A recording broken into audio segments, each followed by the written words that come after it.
It's been since I've gone live on this channel. It's like I don't know. I forgot about this channel, Baseball Card Junkies TV, and Titanic Taters. So what's up, guys? We're just kind of hanging out here on a Wednesday. Man, this channel, it's been so long. Here we are, and no one's even hopped on. Usually there'd be like 10 or 15 people. Everyone turned their notifications off. Yeah, I think everyone turned their notifications off on this channel. But anyway, we just been talking cards. Of course, Eric and I are still collecting, and whoops. Sorry. All that kind of stuff we're still collecting. So Eric 16 Martinez, hey, what's up? So anyway, I don't know if people even watch this channel anymore, but it's nice to hang out with Eric. We haven't hung out in a while, and it's been quite a while. Yeah, just hop on. So what have you been up to lately in the hobby? Oh, not a whole lot.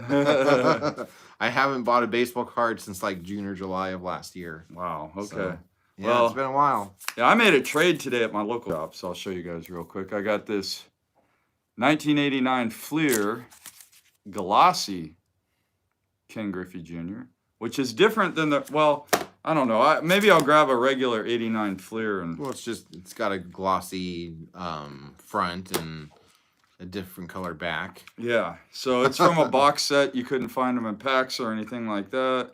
I found this in my binder, so I decided to take it out. So what is that, a 2012 Prism? Albert Pujols, so that's cool. So that was cool. And then I picked up a couple of these. Well, I traded for these at the LCS today, so that was fun.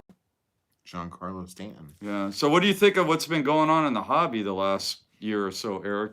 We used to be experts, and now we're kind of like... Yeah, it's kind of hard to judge what's going on in the hobby right now. Yeah. I mean, everything... I mean, we were talking about it before coming on, that, like, it's just, like, up and down, up and down, up and down. It's like one, you know, you have some random card that jumps up to $200, $250. That's like a $5 card. And it's like that for a month, and then it's gone. It's pretty crazy, man, what's been going on in the hobby. There we go, CC Sabathia. I don't know, I still collect the same stuff, you know. I mean, I'm not like one of those people that chases after the flagship rookies, tried to grade them at a PSA 10 and then and make a bunch of money. I haven't actually even really sold anything in the last year. I was talking to Eric, Oakland A's 915 today, about like what I'm gonna do if I continue to collect. I was just throwing around the idea of like just like with my A's PC, just like throwing it all together, like all the McGuires, all the Ricky Hendersons, and just do it like chronological from year all the way up. So you get into like the Eric Chavez years, and then you get into like, you know, that'd be kind of fun. Yeah, Matt just like Chapman turn it, and Matt Olson, and so turn it into a team collection. A little bit. Yeah. So you could probably, I can't read anymore, man. I mean, even with glass, well, the problem with the screen's too far away. That was the guy that traded you the Pence. Oh, okay. Nice. There's a way to get that up so you can see the lights. Oh, yeah, no, I could see it. So Eric sold me a couple of McGuires tonight. He did. So I've been wanting this one for a while. From 1990, what's this? 99 Fleer Brilliance or Mystique. Yeah, Mystique. Yeah, the established McGuire. Kind of a cool card. It has like a rainbow foil in the background, and then the image of McGuire is black and white. So it gives it kind of a vintagey modern feel, kind of all in one. Really cool card. And then the back is all shine. All shine like a rainbow foil. Anyways, it's Bonds isn't in this set, so McGuire is the, well, that's the second best option for me. And then some more shine here. So you're showing off some cards. So, of course, we're in my man cave, so Eric doesn't have really anything to show off. I don't have a man cave. He didn't bring a box of cards to show off or anything like that. I did not. But I'm still having fun in the hobby. Oh, Eric, as you see here, you want to check that one out? Crowning Glory. You probably have that in your McGuire collection, right? Somewhere, maybe. Out of 1,000. That's a good one. Oh, no, I don't have this card. Oh, yeah. That one is a dual PC That card. you got that for the Bonds. Yeah, I got it for the Bonds PC, but it doesn't hurt that McGuire. So here we are.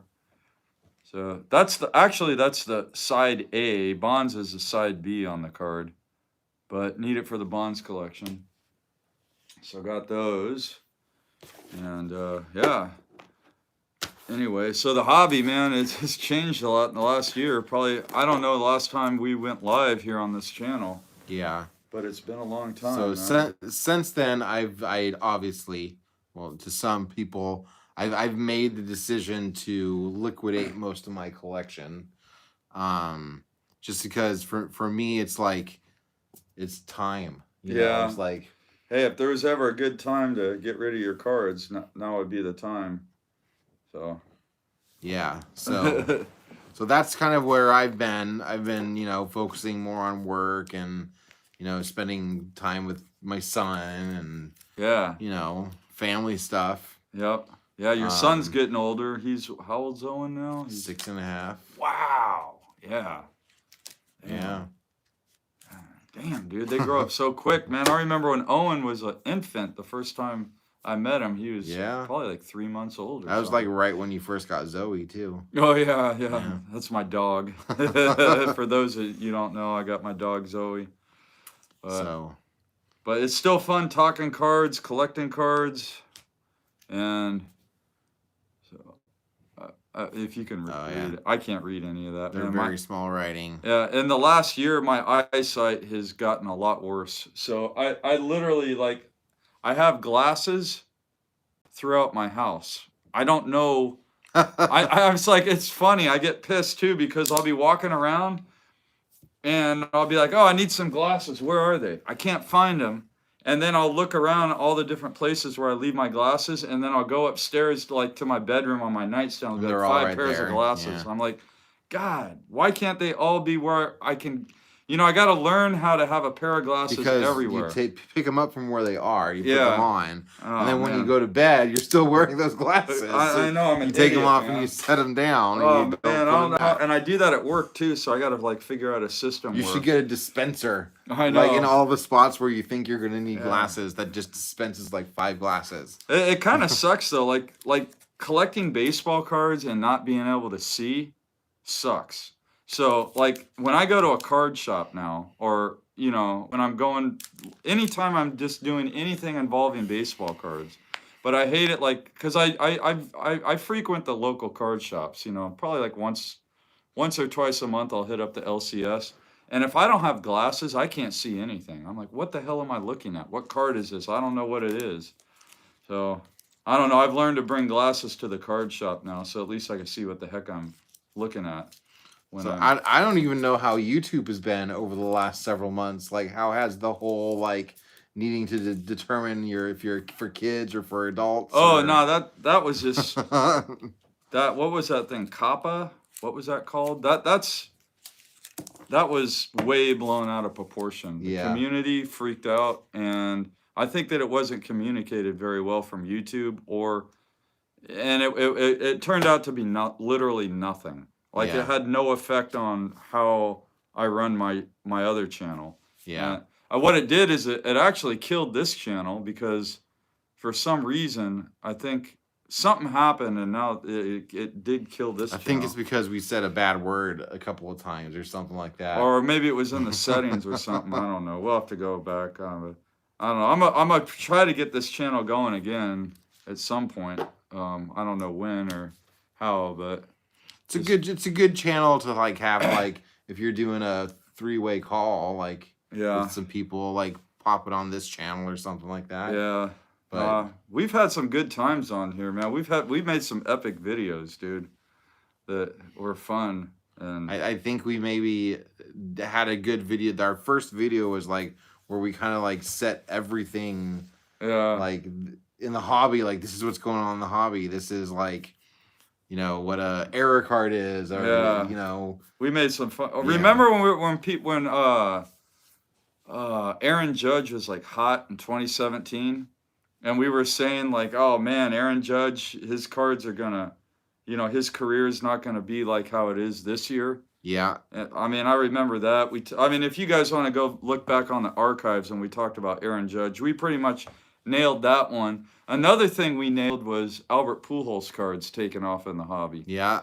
We said you better get them now. Like for example, I got this one Pujols, like, where is it?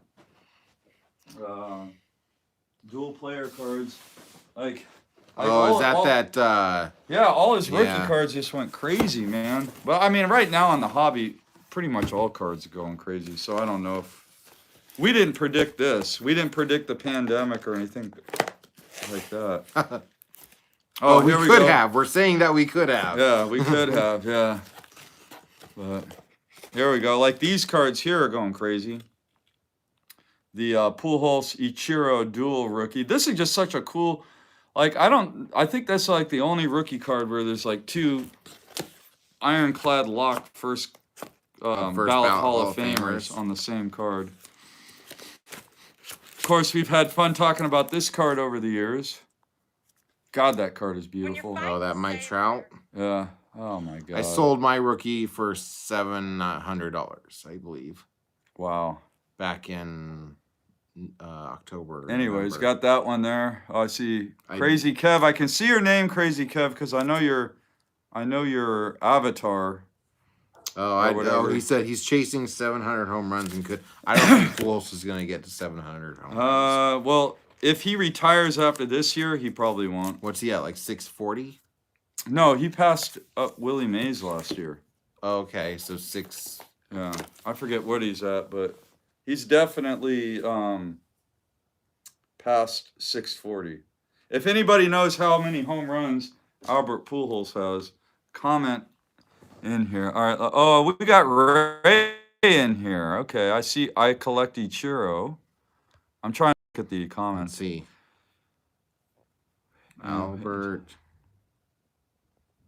Pujols. Yeah, I don't know that Pujols cards are like doing real well because he announced his retirement. I think that they were doing well before he announced his retirement. He has 662 home runs, so he need to hit 38 home runs. Yeah, he is not hitting 38 home runs in 2021. No, that is for he sure. hit 6 last year. All right, so I got to show off a. Hey, what's up, Ed Weskergriff? I know Ed is going to watch this video at some point. Hit it over the fence, Pence, for the win. Yeah. So, when I was at my card shop today, I traded for this card. I don't think I showed it yet. This kind of a cool card because he was with his wife announced his retirement. Okay, maybe Pujols is too afraid to announce it. But I got an Angel Pagan autograph card. I thought that was cool, especially on a mini Ginter. I like the mini Ginter autographs. Yeah, they're cool, man. I think I have a couple of Nelson Cruzes. Nelson Cruz, yeah, he's his career's he's done really well as a in his like older years for sure, man. So crazy Kevin. He kind of just keeps getting better. I know. Like it's crazy. Yeah, some players do that. They just get better as they get older. So I'm pretty sure he has like the shortest swing in baseball. Maybe. Like he doesn't even stride. Yeah, he does have a short swing. Whoa, what is this? Oh, that's kind of cool. Man. Perfect fit. I don't know, I'm looking at this holder. Okay, I got it. Hit it over the fence, Pence. So anyways, yeah, man. Yeah, we figured, I don't know, Eric and I, this is our first time hanging out and probably. Oh, so I collected Chiros asking if I have any. Yes, I still have a bunch of cards. Yeah, you got a lot of cards. You got most of your collection still. You barely scratch the tip of the iceberg. I mean, to give an idea, I've sold maybe 120 cards. 125 cards. Total? Total. Oh. And I've made over 15 grand.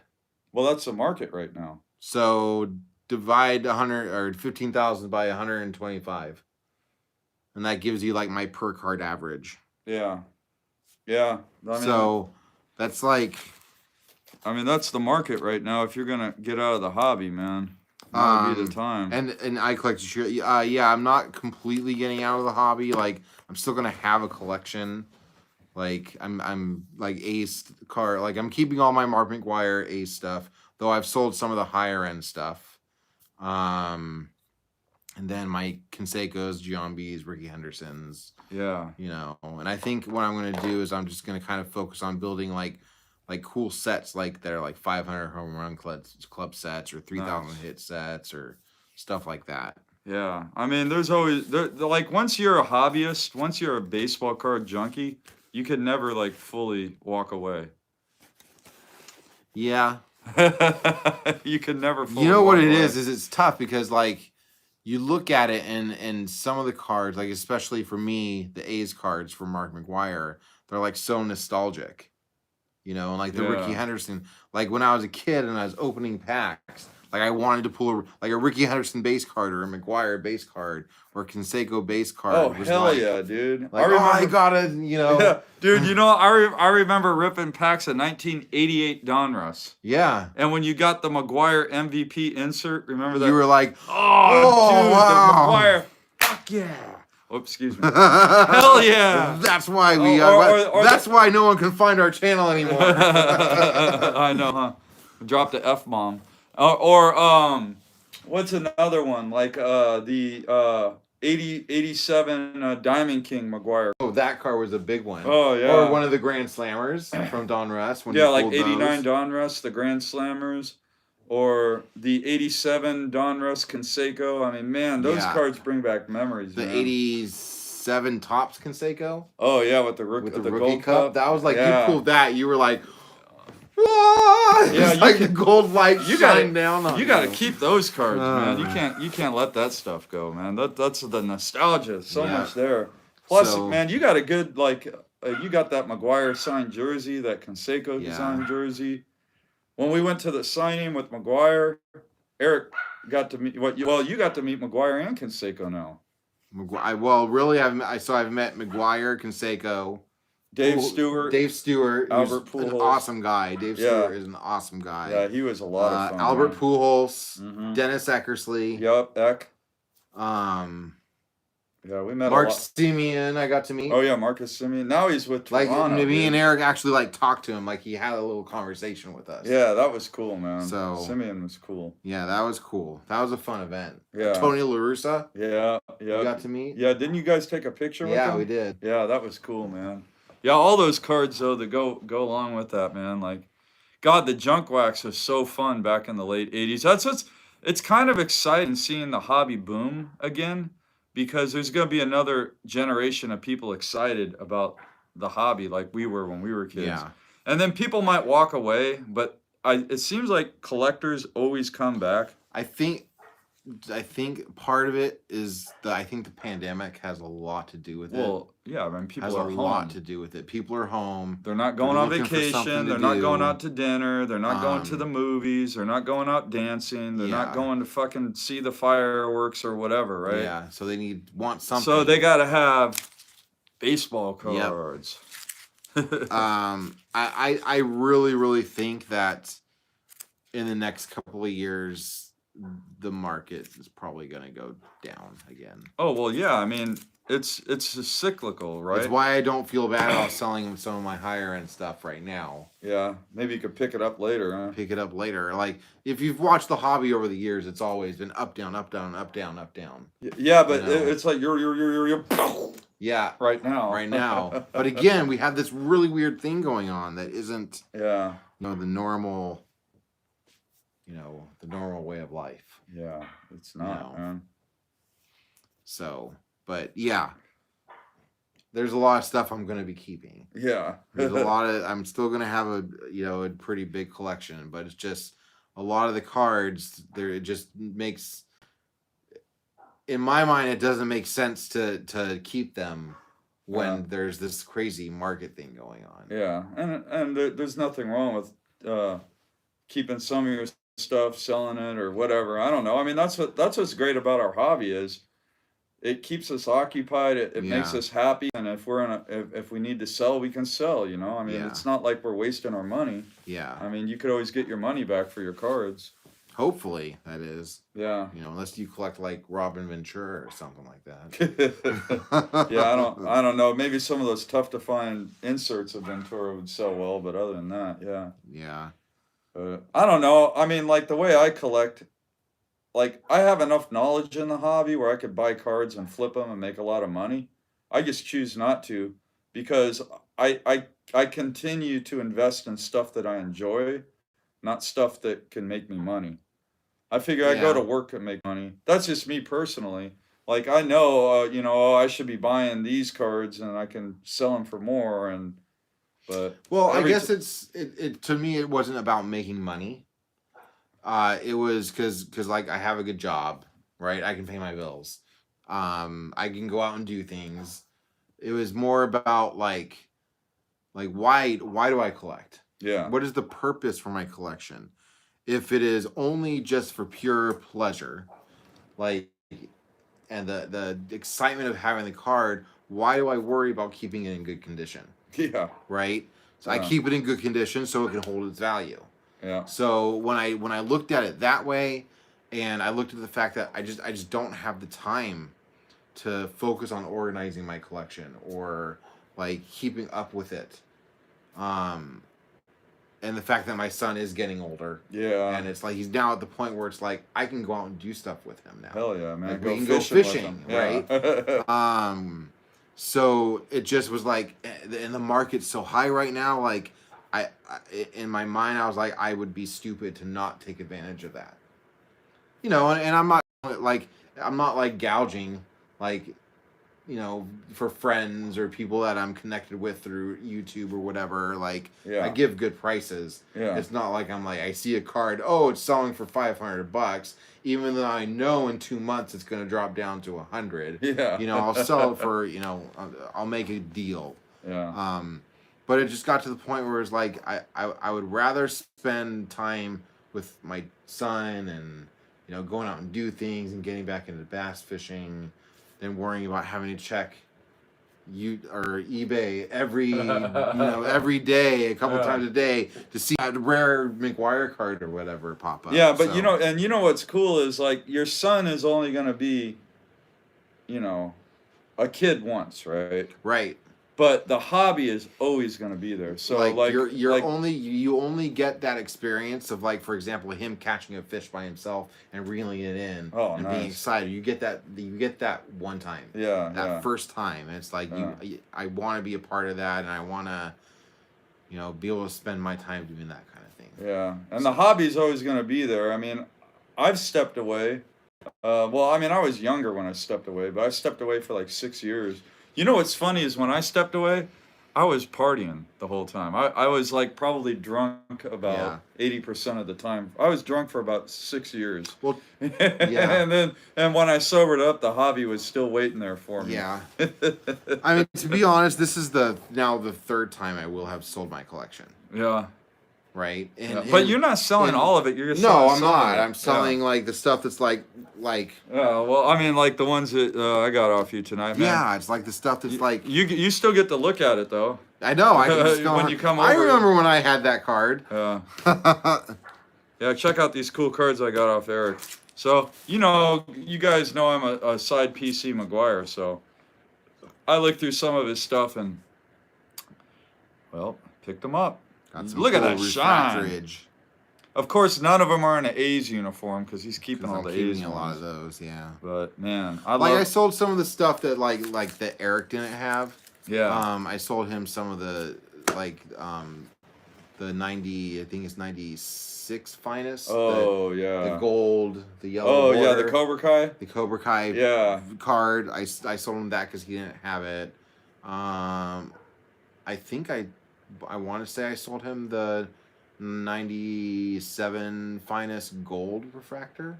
Nice. I think that was part of that, and one of my. Oh yeah, he finally got the golden box in his collection. So man, yeah, it was funny because Eric and I were talking about it. He was like, "Yeah, the next one goes to Titanic Taters," and then he he decided he's not going to pick up any new McGuire's, and so he actually contacted me about it. Yeah. He like sent me a text message. Well, because he wasn't going to buy it if you still wanted it, man. But what it went for, I wouldn't have wanted to pay that. And like, that's I'm glad it went to him.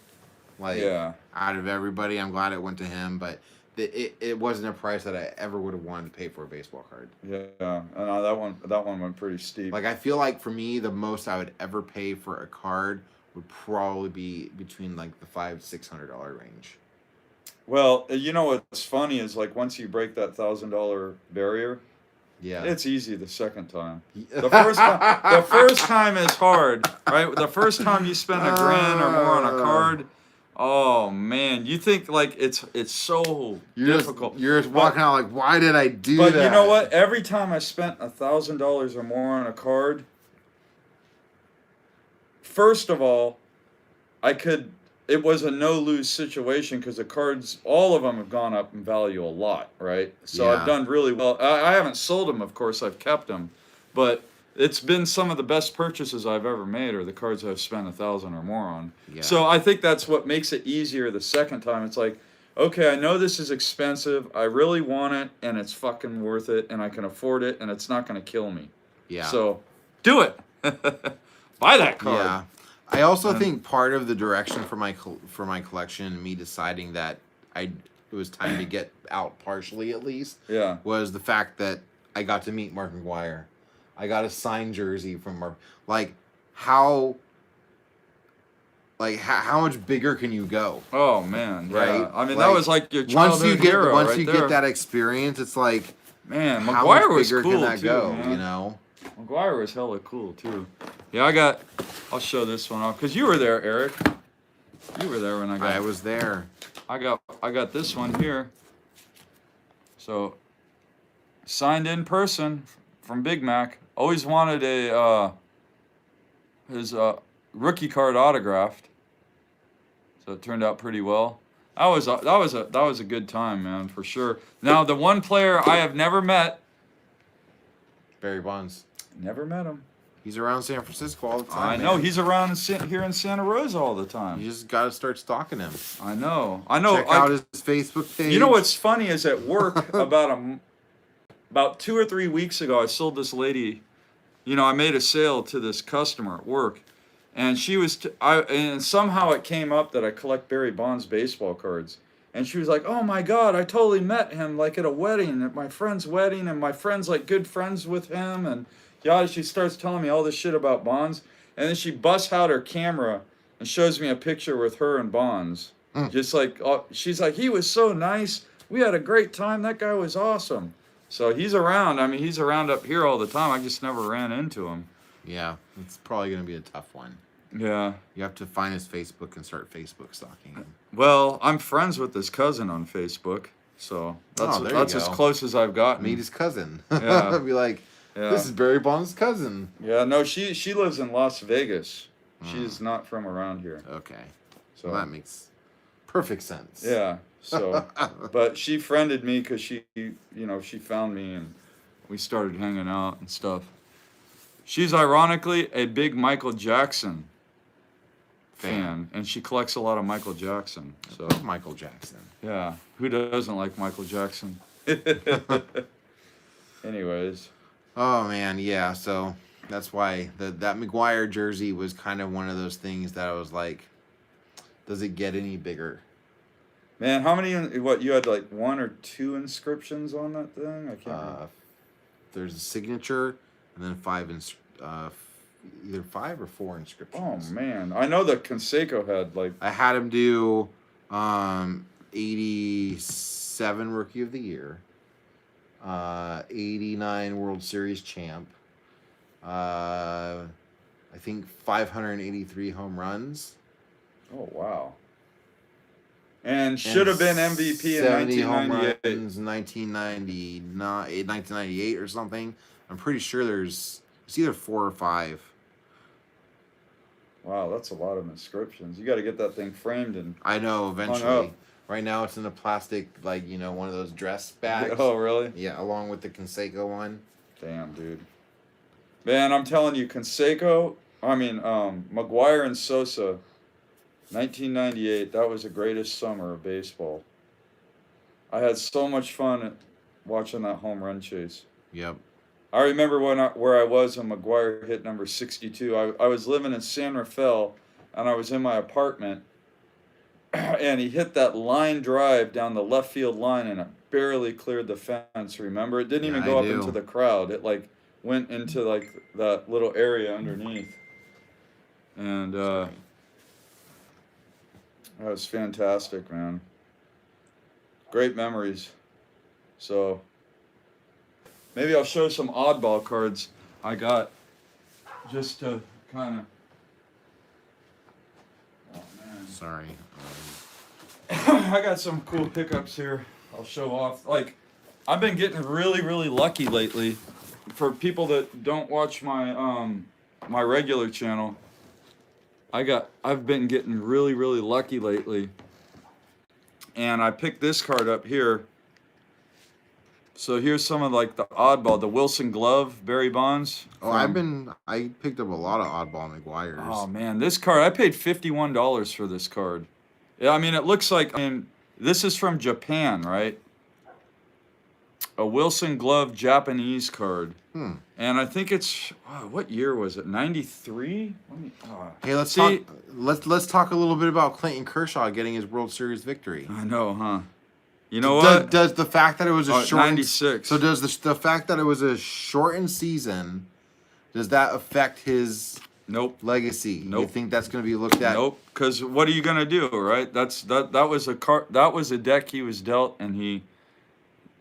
And you got to think about it. Last year, the playoffs were not easy because there were how many rounds? Like 4 rounds. Yeah. You got to be good to get through 4 rounds and win a championship. Yeah. Check this one out, the CHP card. Remember me talking about this? I do.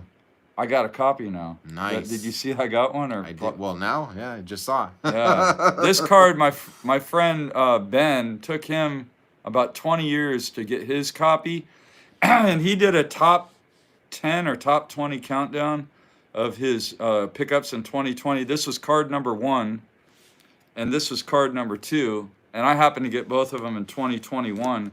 And then here's another oddball card. I've only seen one other copy, but it's a Alaska Gold Panner card from I forget what, 2007, and then it's got the schedule on the back. And of course, you know who's on there too. You'll probably recognize Glacier Pilots. Nice. Who pitched for the Glacier Pilots? Mark McGuire. Bam, he's a smart man. He knows. And then I got this is like a magazine cutout card. They made 200 copies of it. So these are all pickups from this year. I've been getting some really cool oddball pickups in my Bonds PC. I got one of these coming in next week or later this week. I bought it off this guy named Jeff in Pittsburgh. He's a big Bonds collector. But there's one that has a diamond in it right there. So I'll be showing that card off. You have that Matt Williams with the diamond, right? Oh yeah, that's a different. I remember when you broke that out of that case, man. Oh dude, that was crazy. So stressful. I was like we were hanging out in here on a Junkies Eric was episode. here, and like we were just like, oh, what are you doing? Yeah, you guys got to check out the archive on that one. Yeah. But check out this stat line card I got, guys. For people that don't watch my regular channel, I got this beautiful stat line. Check that one out, Eric. Oh, that's a good one. And that's a look at the stat line, like what it's numbered to. Out of 73. Yep. So that would be his home runs in 2001. That's the stat line on that one. That's a good Man, one. this card is sick. Another new pickup. So I've been getting my Card Junkie on. But of Where course, are you at now for Barry Bonds? Great question. All right. So why not show you guys? Oh wait, there we go. Then you wanted to get to 5,500 before the end of 2021, right? Yeah, it's gonna be Aren't tough. you like pretty close right now? No, dude. You don't understand when you start getting over like to 5,500 cards of a player. Like everything you need costs like money, dude. You can't just like go out and buy a $1 card. Even though What are you at? Dude, 5,300. You're gonna get that by June. I know, huh? I've been on. And then you're gonna have to get to 6,000. You know what I've been doing lately, Eric? What? And everybody here on the Baseball Card Junkies TV Nation. Dude, I've been buying off of friends. Yeah. I am not buying on eBay as much. That's where I'm selling. I'm selling in my Yeah. the Mark McGuire groups and like the 1990s. Yep, I've rare been buying inserts groups. Yep, I've been buying off of Facebook, off YouTubers. I've been doing a lot of off eBay purchasing. I am buying a lot of stuff from eBay, but like all the rare stuff, like when you're a player collector like me, the rare stuff doesn't show up on eBay very often. And luckily, I know enough people that reach out to me when they find something, and I can add to my collection that way. Yeah. So, anyway, so anything else you want to talk about? I don't know how much more time you can hang out. I have to get home and put laundry in the dryer. Oh damn, dude! sounds like an exciting evening. When Oh you get yeah. home, man. Watch some Spartacus. Oh. Did you ever watch that? No. It was on. It was like a Stars show. Is that like just it's full of debauchery and nakedness and gratuitous blood. Oh man, yeah, it sounds like something good. No, my wife and I, we've been watching True Detectives. Oh, that's good. And then we like that. You know what show I love is Snowfall. Snowfall. I have not. I've been watching. The season 4 is out with Snowfall, so we've been watching that. And then the best thing of all is on TV now. Baseball. Yeah. Baseball, baby. Yeah. So a little bit of spring training. You know, watching a little bit of spring Is training. it a full season this year? Or did they shorten it? No, season. Yeah, we got a full season Right coming on. on. You know, I mean, they're kind of like prepared for stoppages because, you know, just in case there's a COVID outbreak. Because so some of the rules that they used last year, they're adopting this year, like 7-inning doubleheaders and universal and stuff like that. Yeah. To try to get things moving along a little quicker, but. So let's say Barry Bonds. So Barry Bonds needs 38 home runs before, like, to get to 700. Mm-hmm. Let's say he hits 20 this year in a full season. I don't think that's too far out of the reach. Do you think he plays another season? You mean Pujols? Pujols. You said Barry Bonds. Oh, did I? Sorry, Pujols. Let's say Pujols hits 20 home runs, so he only needs 18 more. Oh, Does he play another year to get there? Fuck. Do you think it's important enough to him to get to 700? Okay, so here's a dilemma. It depends. Does Pujols want to end his career with a 300 batting average, right?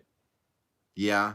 Because I guarantee you, if he plays this year and gets enough at-bats to hit 20 homers, and then he plays another year to get enough at-bats to hit 18 homers, or just the next 2 years to get enough at-bats to hit 38 home runs, his career average, and correct me if I'm wrong, he hit 38 home runs I don't this year, think it'll be over 300 anymore, because I think he's like right there. Right in the range. So what's more important to Pujols? What's more important to his legacy? He has a 299 batting average. Oh, he's already dropped? He's below, yeah. So does he really want it to drop, or like Does the it matter? 295?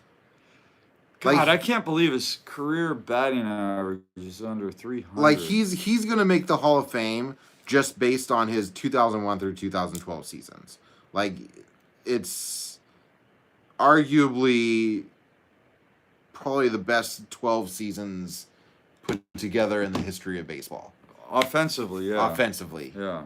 Arguably, absolutely arguably. So he's going to get into the Hall of Fame just based on his first 12 seasons. Yeah. Does it matter that he's a below 300 hitter now? Well, no, but like career-wise? no, I'm not talking about the Hall of Fame. I'm talking about like what's Pujols' thoughts on like what's important to him? Have a high career batting average or 700 career home runs, all right? Yeah. I mean, I don't know. I don't know. I'm not Albert Pujols. I'm just saying these are things I'm sure that he's thinking about. I would to be fair, I'd be surprised if he hit over 15 home runs this year. Yeah. He's got to DH. They use him so like he gets like 2-3 days off in between appearances. Like he doesn't play a lot of back-to-back games. Yeah, well, let's say Pujols plays 120 games. Well, last year he played 39. How many games were in the season? 60. So he somewhere between two-thirds and 4/5 of the So game. that would probably equate what's 70 or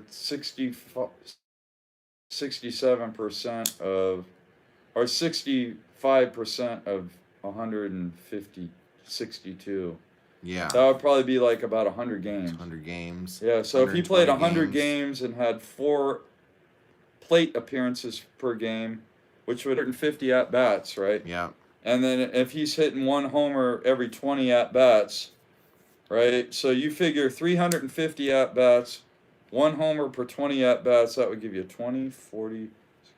So every 500, so 15. That'd be about 17, 18 home runs. I would consider that overperforming for him. Yeah. Like, that's why I say I'm surprised. I'll be surprised if he hits over 15. Well, if he hits 15, then that means he's hitting like 1 homer every 25 at-bats based on I feel like a 350 at-bat season. I feel like, so last year he had... What's his home run to at-bat ratio last year? He had 152 at-bats. He hit 6 home runs. 6? Yep. So that's like, yeah, about 1 in 25 at-bats. Yeah. Yeah. 1 in 25 at-bat per home run. So, yeah, I mean, I don't even think he gets to 700 if he plays 2 more seasons based on that. Like, he probably should have retired after the 2019 season. Yeah, he probably should have. I think that... So I think it was actually last year that dropped him below 300 batting average. Yeah, he would have been better off retiring after the 2018 this year. I mean, how do you turn that money away, right? Here, watch. We can. I don't know. Pujols is definitely a polarizing, or not polarizing, an interesting case. So if we go 2001 through 2019, his batting average was 300. Yeah, he probably should have. So last year is what dropped him below 300. Yeah, he's never going to be a 300 batter ever again. Nope. Wow, interesting. Yeah, he should have retired after 2019. That's a great argument. Pujols should have retired after the 2019 season. Yep. Agree. Yep. All right. Well, I think that's damn, man. We've been on here for 42 minutes, and how long it feels like we've been on here for 10 minutes, just like the good old days, Eric. We just come on here and bullshit about cards and the hobby and have a blast, else. Man. Yeah. Good times for sure, man. So we'll hop on here again, but it's not going to be regular like it used to be. Yeah. I mean, if we can hop on 2-3 times a year, that would be probably about the expectation, right? Maybe a little bit more than that. Yeah. But we'll do some videos here and there. Yeah, we'll still come on. Maybe I could be a guest on your channel. Yeah. No, I like doing it on this channel. We gotta pump a little life into this channel. Crazy every Kev once says in a while. He might be able to get to 700 home runs against the Orioles. Maybe he can work it out so like every game he's traded to another team, or every series he's traded to another team, so he's only facing Orioles pitchers. Either that or if you played in Colorado. Oh, that was mentioned too. Mike, why? Yeah. All right, so I think we should probably give it call it a show. Yeah, man. Hopefully everybody that either watches this archived or watch tonight had fun. I know Eric and I had a blast hanging out, going live, making a video, man. Trying to eat healthy food. Yeah, trying to eat healthy food. Just having a good old time, man. So next time, maybe bring some of your cards or something. That way you can show off. I'll bring some cards. Yeah. Yeah. Not much that everybody hasn't seen already. I don't know. You got stuff, man. You got hidden cards everywhere. That's exactly. I got like stuff. You got all kinds of stuff. Where is it? Like what? Like sometimes I somehow lost a Barry Larkin rookie card. What do you mean? I had a Barry Larkin rookie card, and I can't find it. Which one? His what was it? That was like 87, right? Yeah. I think it was his 87 Fleer. Or 87, no. 87 Fleer or 87 Tops. Oh, well, at least it's like $1 card. But I had it. And now I can't find it. I don't know where it is. I've looked everywhere. I'm like, I give up. Well, next time you come over, bring your Larkin rookie. If not, I'll dig one out. If I can find it. I don't know where it went. Right on. I mean, I lost Topps Tiffany PSA 9 McGuire rookie on eBay. I mean, that was a horrible experience. Yeah, we'll save that for another show. You want me to relive it again? All right, maybe not. Maybe not, man. So those that don't know, I sold a PSA 9 Topps Tiffany McGuire rookie on eBay, and somebody won it. And like one day had gone by, he hadn't paid. 2 days go by, he doesn't pay. So I send him a reminder, right? 3 days, no payment. On the third day, I like sent him a message. I'm like, hey, you know, you need to pay for this card if you want it. He responds, you'll get the money. I'm just waiting for a few other cards to sell. Or something, right? Wow. And right there, I'm thinking to myself, I should just cancel the sale, like, because it just seems really weird.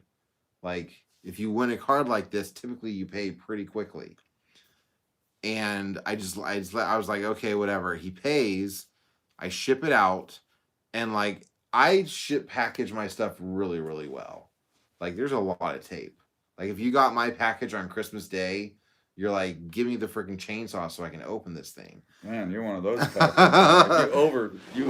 Because I don't want something to happen where it gets ripped open or whatever. Well, so it gets delivered, and I shipped it with signature confirmation, so he had to sign for it, right? So it gets delivered. He signs for it. 20 minutes after delivery, I get a message on eBay.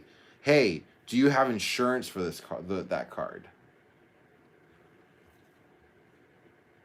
And I'm like, oh, great, right? Of course, it's going to be this freaking card that this happens on. So it was $520 sale. He opens a claim with eBay. So I contact eBay. I'm like, hey, I have his signature confirmation, right? Like, that should be enough evidence on its own that the delivery was made and everything was okay with the delivery. Because if a male person is delivering something that's ripped, they point it out and they ask, do you want to accept the package? Or you look at it and you say, hey, this is ripped, I don't want to sign for it.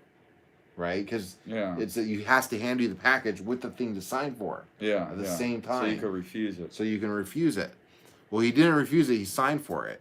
And like, that should have been enough, and eBay still ruled in his favor. So it gets worse. Does it?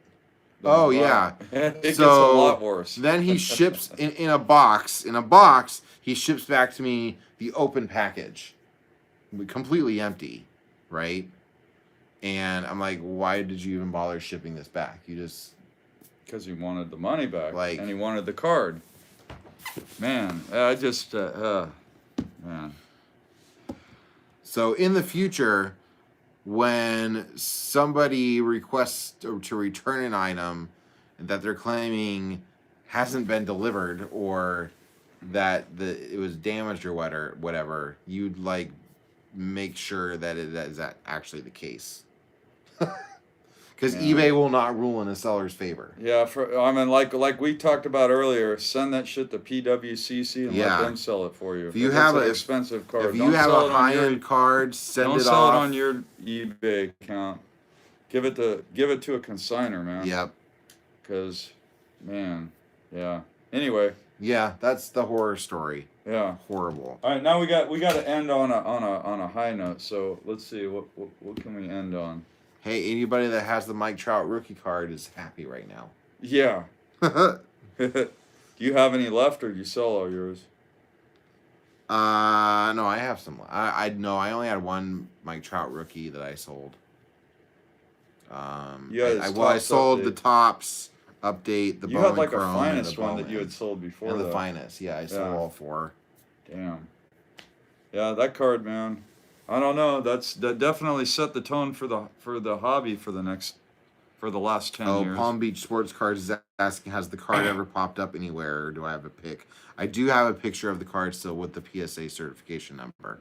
And I do look every now and then on eBay to see if it pops up. Yeah, yeah. I bet you he probably would like. I wonder if he cracked. Nah, I don't know. He probably just is keeping it. I don't know. Whatever. I bet you he ripped it open and he kept it. Yeah. And then just claimed that, yeah, because he knows that if he makes the claim, they're gonna rule in his favor. Yeah. And then like after the fact, when he opened the claim, I looked at all of his like feedback because he's a seller too. I looked at all of his feedback on this as a seller. It's like all negative. Wow. Like all of it. It's like you shouldn't, like whatever you ship me is not what I bought type thing. Oh man. You know. Yeah. Well, he's shady. He's probably not even on eBay anymore. So I mean, he got himself a $500 card for free. Yeah. At your expense. At my expense. Lesson learned. Big time. Lesson learned. If you feel like something is not right or going or sounding fishy, or you're feeling uncomfortable or something, listen to your gut feeling. Yeah. Yeah, that's why I won't sell anything big on eBay after I heard this story. Listen to your gut feeling. Listen to your gut feeling. Well, it's funny because like I play poker, right? Yeah. And like I'm in sales, so I'm pretty good at reading people. But you like, yeah. But that's sometimes in person, right? sometimes I like let like myself get talked out of what I'm feeling, you know. So you just gotta listen to your gut feeling, man. If something seems not right. Yeah. If it's too good to be true, it is, man. Yep. All right, man. Well, that'll be enough for tonight. Here, you want to go out? I'll go out with this one. Look, we got the glossy. These are a couple of my pickups today for those of you who are hopping in late. Mm-hmm. So, man, Eric, man, good times, man. Back here doing a Baseball Card Junkies TV video. So we got to do this more often. I forgot how fun it is hanging out making videos, dude. Yeah. So it's just a lot of fun. We always have a fun. good time. And I don't know, man, you and I on camera, for whatever reason, I don't know, we're just it's just fun. I don't know, it's just fun. So that's what this hobby's all about, man, having fun. So thanks so much for tuning in, guys. And as always, until next time, keep being a junkie, keep collecting, and happy collecting. happy collecting.